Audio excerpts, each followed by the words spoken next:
There is an industry that you have to risk your life to work in. An industry that causes nations to go to war. You are interfering with local fishing on the high seas. An industry that creates jobs, hardship, and puts food on the tables of Scotland. It once employed an army of men and women who built up what was Scotland's great fishing industry.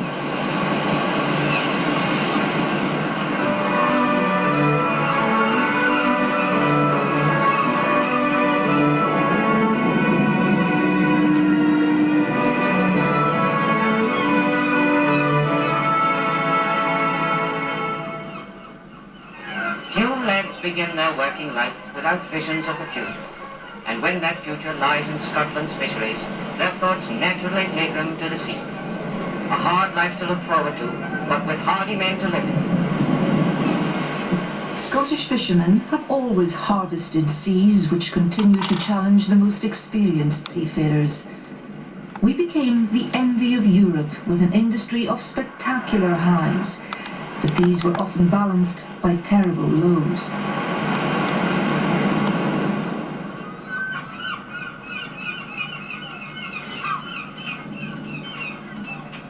While fishermen today are fighting to preserve their livelihood and protect their future, 400 years ago we barely had a fishing industry to speak of. It was largely subsistence fishing. They were mainly feeding themselves, their local communities, and perhaps the nearest market town. Historically, there is an East Coast, West Coast divide in fishing. The East Coast was much more concerned with the export of fish to Europe, and so there was a lot of investment in the infrastructure there.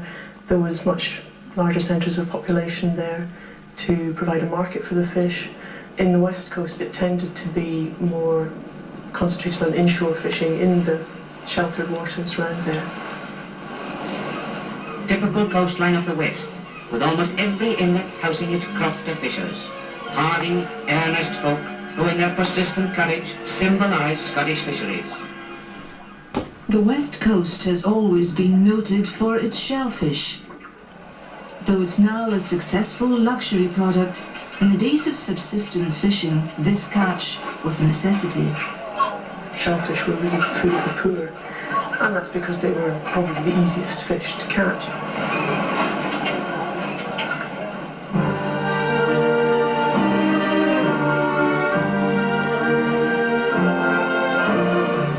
In the 16th and 17th centuries, the Scottish economy was undeveloped. Herring was a popular catch because it was prolific, nutritious, and lived near the surface of the water, making it easy for early fishermen to spot and catch. But compared to many European nations, our fishing industry was lagging behind. The waters around Scotland at that time were dominated by Dutch, Flemish and Baltic Seas fishing fleets. And these were really much more highly capitalised than the subsistence fishing activities in Scotland. They were carried on with large seagoing herring buses that carried a lot of nets and actually did the curing of their fish on board. It was really organised at a level that nothing in Scotland could compete with.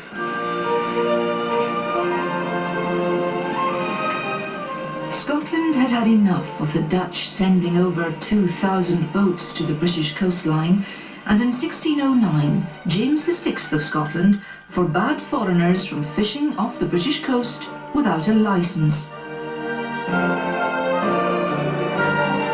Then, in 1718, coastal communities were encouraged to fish with the introduction of financial incentives called bounties.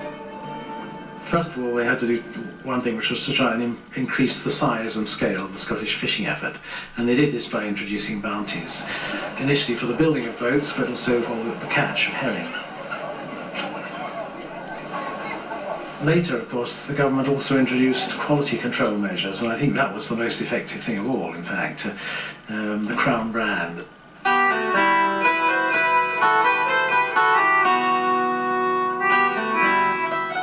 The absolute accolade was the Scottish Crown brand, and if you had the stamp of the Crown brand on your barrel of herring, then you knew it was going to fetch a good price.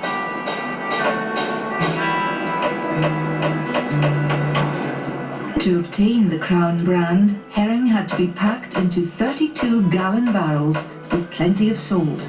The fish had to be gutted with a knife and sorted within 24 hours of landing.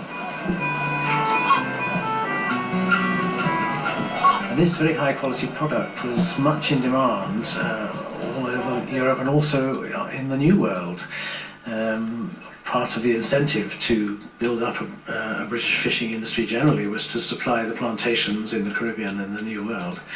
But of course, continental and Catholic Europe required large amounts of fish for their Friday evening diet, and pickled herring was a great delicacy. By the late 19th century, certainly, Britain was the world leader in fish production.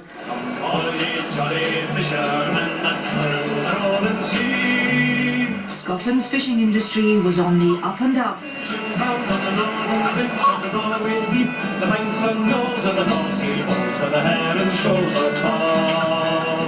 Even within living memory, people of towns like Anstruther remember the strength of the herring industry. Gunnel to gunnel, a good herring catch is unloaded with almost feverish haste. When the herring was here, there were curing sheds all over the place. Coopers and salesmen, and there used to be special trains run every day for herring. And it was really a big industry here. It was full of fishing boats and full of fishermen, buyers, fish boxes, herring boxes. It was a very good place at that time. You could have gone right across this harbour from this pier to the other one without going round. It was full of boats. Until the advent of steam in the 19th century, fishing boats were simple sail vessels, and many parts of Scotland had their own favoured boat design. Up in the north, in the Moray Firth area, there was the Scaffy, which was quite a manoeuvrable boat. Down further south, in the Fife area and the northeast, was the Fifey, and this was known as a really good open seagoing boat.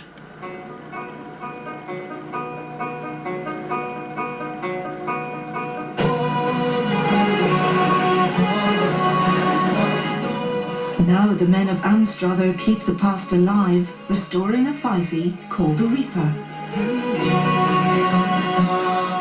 The firm's been here since 1684 and they've been involved in the fisheries since. I'm actually the 5th generation of our family that's been in one of these boats.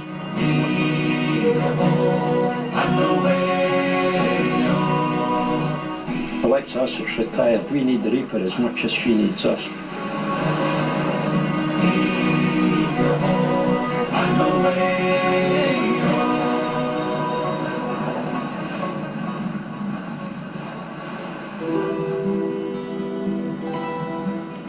But it wasn't just at sea that the herring industry made an impact. Small coastal regions couldn't cope with the spiralling industry and workforce. In 1786, a British Society of Fisheries was established to build entirely new towns around the coast to accommodate the fishing. One such place was Wick. There was no harbour of refuge at all on this part of the Scottish coast, and so they elected to build a brand new fishing village opposite the town of Wick, which was to be called Pulteney Town, in recognition of Sir William Pulteney, who was then the chairman of the British Fisheries Society. In a report submitted to the British Fisheries Society, Wick was said to be peculiarly entitled to the attention of the Society. Nothing is required but the encouragement and exertions of so public-spirited a body to bring the fishing to an astonishing degree of perfection.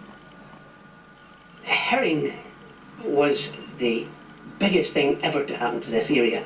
Nothing before like it, nothing since like it. It changed the face of this part of the world dramatically.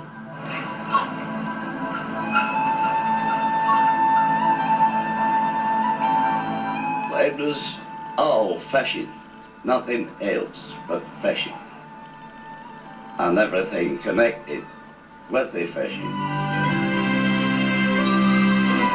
In 1802, the civil engineer Thomas Telford was employed by the British Fisheries Society to design and build Pulteney Town to house 1,000 people. The plans seemed impressive, but by the time Pulteney Town was complete, there still wasn't enough housing. Nobody recognised the vast wealth that was available in the offshore seas and around Caithness. This exploded, and the consequences ashore was that all the other trades exploded. The coupling, the sail making, rope making, block and tackle making, shipbuilding, everything went on behind the fishing industry.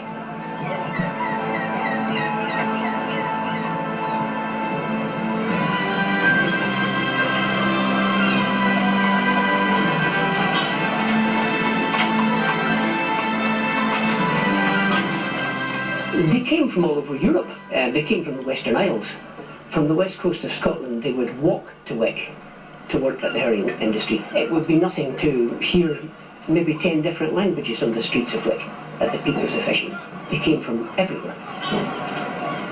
Despite Telford's work, conditions for the early fisher families were poor, and overcrowding created problems.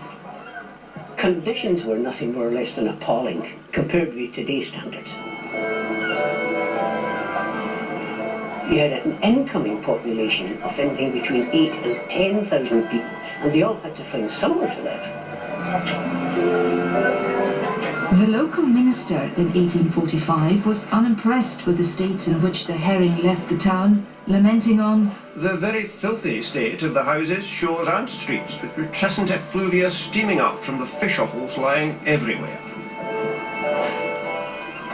Oh, it smelled sometimes from my gut factories. It was god awful. Really, you closed everything down when it came from wind coming from east to south. Wick really cold. As well as overcrowding, alcohol became an issue in many fishing towns as young men, thrust together in harsh conditions, looked for solace. The very unpleasant conditions at sea, damp, cold, exposed to the elements and so on, often meant that men would take whiskey to sea with them as a comfort and to warm them up on a cold night. And some of the curers would seal the deal with a bottle of whiskey for each man in the boat. In reaction to this, strong temperance movements were established, but the draw of the sea could be the greatest temptation of them all. I went to sea when I was 10 once, and my parents were looking all night for me, and of course I was out with my grandfather. And then that was hell they can't make it for sure.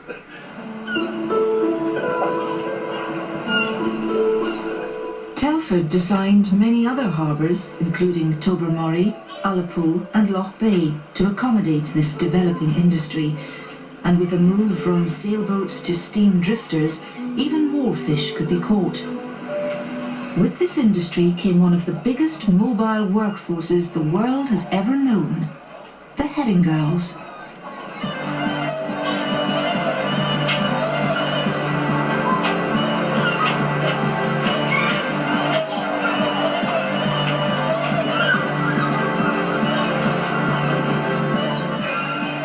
Every year they flocked from islands like Barra in the west, from Shetland in the north, and from all the east coast towns, working their way down to East Anglia. I was 15 and I wanted to travel. I wanted to join the NAFI, but my mother wouldn't sign the papers. So I went behind her back and signed a paper to go with Glasgow girls to the Hurn, and that was my way of travelling. The cooper come and said to me, "Have you done this before?" I says, "Yes." He says, "Fair enough," and I had never seen a hern, let alone worked with it. So I started to pack my barrel, but I packed it upside down. The cooper came along, he looked and he says, "How long have you been doing this?" "Oh," I says, "2 years." "Yeah, and how old are you?" 15. He says, "I think there's a wee lie here." He says, "I think we'll try it bellies up." And that was my training. Herring girls worked in groups of 3, 2 gutters to 1 packer. It was piecework and long hours. The only protection against the sharp knives and salt water were bandages called cloots. One morning the cooper would come and roar, "Come on, get your fingers tied." And you kent you were going to have a heavy day, so you started tying your fingers up.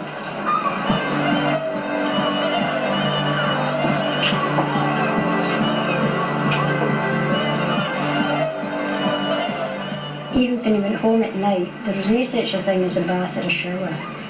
So you, as the saying goes, you washed the 3 F's, and that was you. You just scrubbed yourself. You scrubbed yourself till you shone. You did. You shined. And your face, and after your wash, you was all tingling, ken?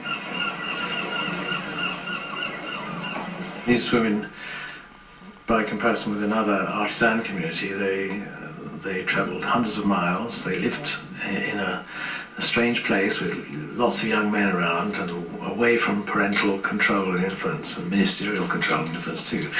I mean, it was, it was an exciting time, I think, for them.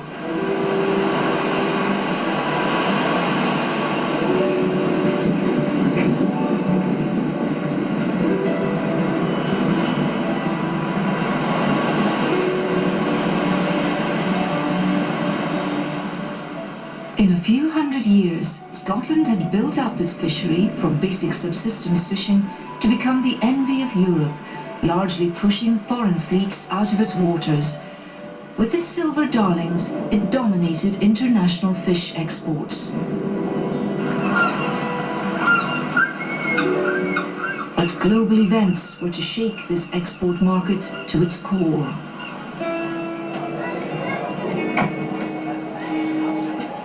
By the early 20th century, new forces were on the march in Europe that would severely alter herring fishing and limit its export.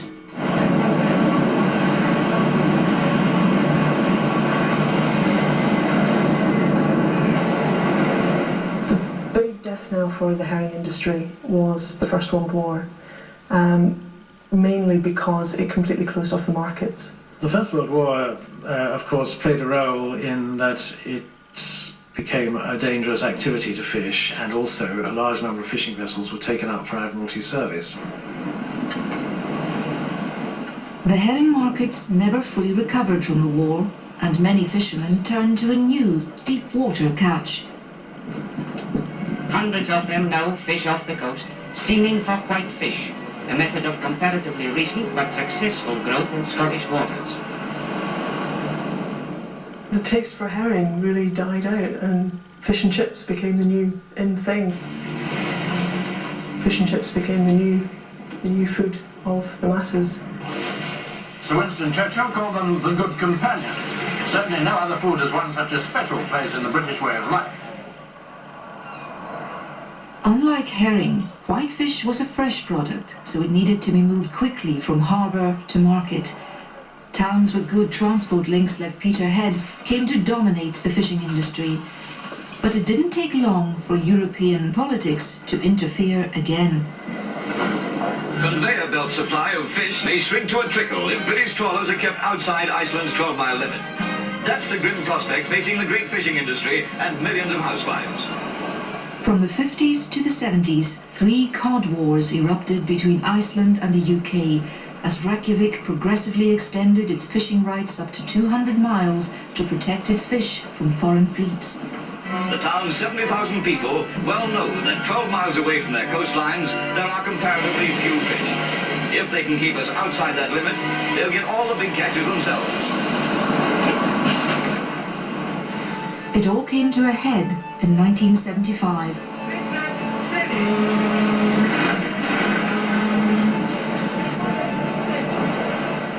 In these 24 hours off the east coast of Iceland, the kid gloves were taken off in the Cod War. Well, we had no other option because our opinion was the Icelanders were taking unilateral action with no legal support.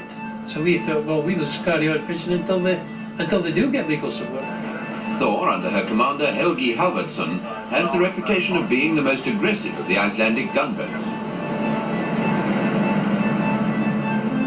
It was our job. We had no other option. We couldn't do anything else. It was our chosen profession, and we pursued it with all the enthusiasm and energy that we could muster. In an Arctic gale and speeds of up to 20 knots, it's a frenzied pursuit. When Iceland pursued the trawlermen, the British government sent the Navy to defend our fishermen. Captain Kettlewell, aboard HMS Brighton, was one of the first to enter the fray.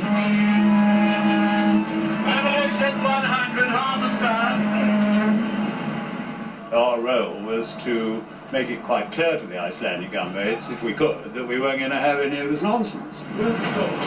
Commander Nick Kettlewell, captain of the Brighton, advised the trawlermen by radio to haul in their nets. However, one of them, the St. Giles, still had her nets out, and the Thor spotted them. The fishermen watched each other's nets as the Icelanders had introduced cutting wires to slash the trawl wires from the boats. Trailing a cutting wire, she ploughed across the St. Giles's stern and sliced through the nets.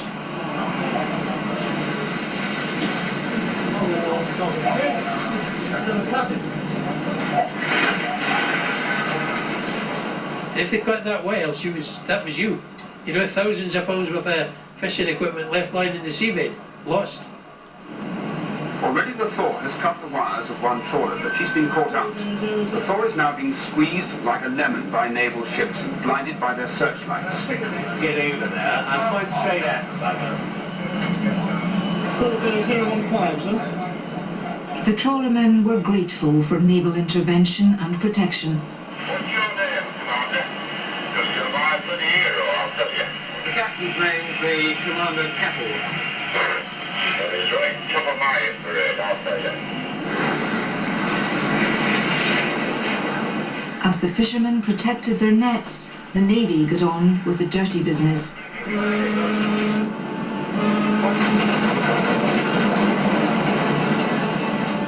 The gunboat could ram the ship at some speed. It could rip open a section of the hull, say 10-20 feet long.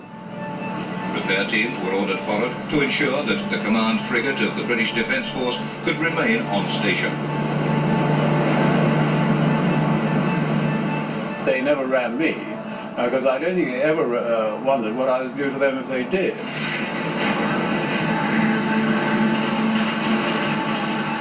After months of wrangling, Britain's agreement with Iceland was seen as a total capitulation. The Cod War will formally come to an end at 9 o'clock tomorrow morning at great cost to Britain. The signing ceremony was a cool, even bleak occasion. Many people here in Oslo regard this as a total surrender by Britain. 1976, when they finally succeeded in acquiring their 200-mile exclusive zone, then we had nowhere to go.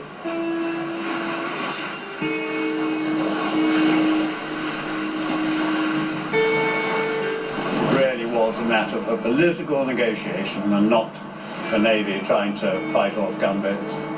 And it costs us a lot, and we didn't get any more fish in the end either.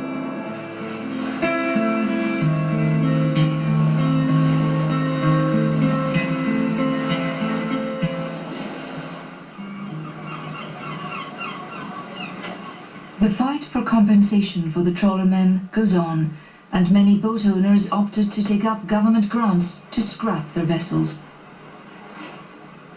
But the British financial boom of the 80s bolstered the fishing communities, and Peterhead was the most successful whitefish port in Europe.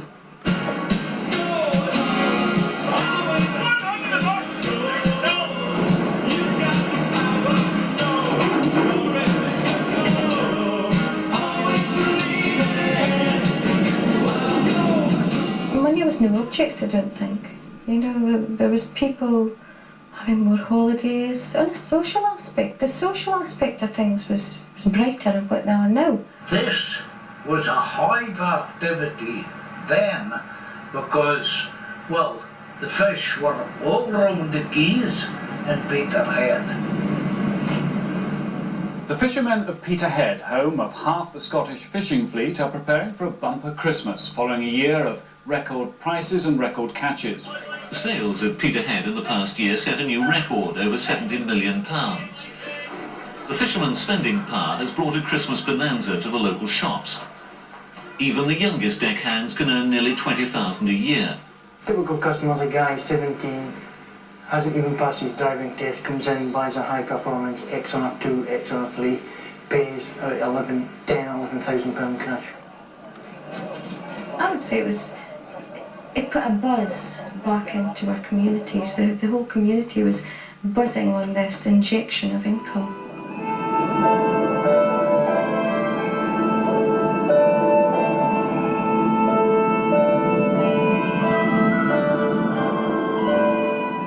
But the 80s also brought quotas introduced by the European Common Fisheries Policy. These quotas limited how much fish could be legally caught. That directly affected a fisherman's income. We didn't want to get into politics. It wasn't our choice. That same common fisheries policy has been a common disaster to this area, I can assure you. I'm actually living on now what we earned 10 years ago, and sometimes less. So that is what saddens me, is the fact that it's so unfair. The fisherfolk look to the future. Theirs is a grand calling. They work a great industry which helps supply Britain.